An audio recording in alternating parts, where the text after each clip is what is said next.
আসসালামু আলাইকুম, স্বাগতম রোহানি উস্তাদ ইউটিউব চ্যানেলে। বন্ধুগণ, আজকে খুবই উপকারী একটা টিপস আপনাদেরকে দিতেছি। এটা টোটকা একটা চিকিৎসা। তো এটা হলো যাদের শরীরে জোড়া জোড়া ব্যথা আছে এবং শরীরে বিভিন্ন জোড়া জোড়া ব্যথা করে, চাবায় কামড়ায়, তো তাদের জন্য আমি আজকে টোটকা চিকিৎসাটা দিতেছি। তা আমি আপনাদের জন্য খুব ভালো ভালো টোটকা চিকিৎসা দিয়ে থাকি গাছগাছড়ার। তো এখনও নতুন করে কিছু টোটকা চিকিৎসা আপনাদের জন্য আমি দিতেছি। তো আজকে আপনাদেরকে যে গাছটা দেখাইতেছি আমি, এই গাছটার মাধ্যমে আপনাদের শরীরে যে ব্যথাগুলো আছে, জোড়া জোড়া ব্যথা, চাবায় কামড়ায়, তো ওইগুলো আপনারা দূর করতে পারবেন। তো এটার জন্য আমি যে নিয়মটা বলে দিব, ঠিক সেই নিয়মে আপনারা কাজ করবেন। এই নিয়মটা ফলো করে যদি কাজ করেন, ইনশাল্লাহ আপনাদের শরীরের কোনো টাকা পয়সা খরচ হবে না। শরীরে ব্যথা, জোড়া জোড়া, উঠলে বসতে পারেন না, বসলে উঠতে পারেন না, এই সমস্যাগুলো দূর হয়ে যাবে। তো প্রথমে আপনাদেরকে এই যে একটা গাছ নিতে হবে, গাছের পাতা নিতে হবে। এই গাছটার নাম হলো দণ্ডকলস গাছ। তো এই গাছটার মধ্যে দুই ধরনের হয়। একটার ফুল হয় বেগুনি কালার, ওইটা না। এটা হলো অরিজিনাল দণ্ডকলস গাছ।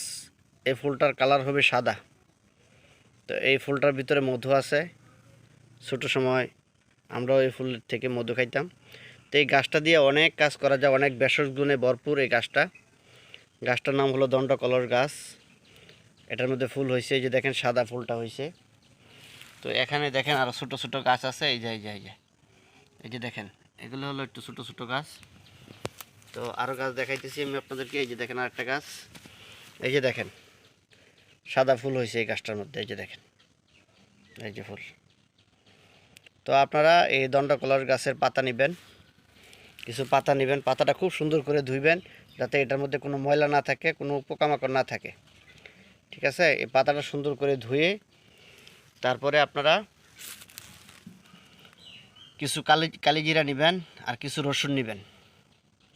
অল্প রসুন, কালিজিরা এবং কাঁচামরিচ নেবেন। শুকনো মরিচ নেওয়া যাবে না, আপনারা কাঁচামরিচ নেবেন। আবার বলে দিতেছি, কাঁচামরিচের ভিতরে ভিটামিন থাকে, আপনারা কাঁচামরিচটা নেবেন।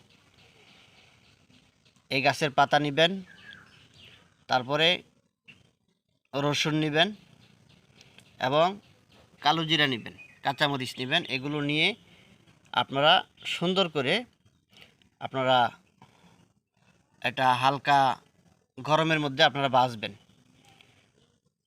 ভাজার পরে যে পাতাটা আছে, পাতাটা দিয়ে সুন্দর করে আপনারা ভর্তা বানাইবেন। এটা খাইতেও খুব সুস্বাদু লাগবে।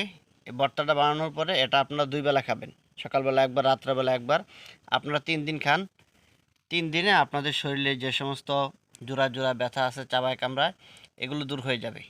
ঠিক আছে? আমি আপনাদেরকে এই রেমিওটা দিলাম, আপনারা এভাবে কাজ করবেন। এই দণ্ডকলস গাছটা আপনারা খুব ভালো করে চিনে নেবেন। আবার বলে দিতেছি, এটা চেনার উপায় হলো এটার মধ্যে সাদা ফুল হয়, যে দেখেন গাছটা এমন হবে। হ্যাঁ, এটা ছোট একটা গাছ। এই গাছটা যে এত বড় হয়, মোটামুটি অনেক বড় হয়, লম্বা হয়। তো আপনারা এই গাছটা নেবেন। এই গাছটা দিয়ে গাছের পাতা নেবেন। আবার বলে দিতেছি, এই গাছের পাতা নেবেন আপনারা। তারপরে আপনারা কিছু রসুন নেবেন, কালিজিরা নেবেন এবং কাঁচামরিচ নেবেন। এগুলো সুন্দর করে হালকা আঁচে আপনারা ভাজবেন। ভাজার পরে এগুলি সুন্দর করে একটা ভর্তা বানাইবেন। এই ভর্তাটা আপনারা সকালবেলা একবার খাইবেন, ভাতের সাথে খাইবেন। সকালবেলা একবার ভাতের সাথে খাইবেন, আবার সন্ধ্যাবেলা বা রাত্রে আপনারা ভাতের সাথে আরেকবার খাইবেন। এভাবে আপনারা 3 দিন খান। যদি সমস্যাটা বেশি থাকে তাহলে একটু বেশি খাইবেন, ইনশাল্লাহ ভালো হয়ে যাবে। আপনারা আমার জন্য দোয়া করবেন, চ্যানেলটা সাবস্ক্রাইব করে রাখবেন। আরও সুন্দর সুন্দর টোটকা চিকিৎসা ভিডিও নিয়ে আপনাদের সামনে আমি হাজির হব ইনশাল্লাহ।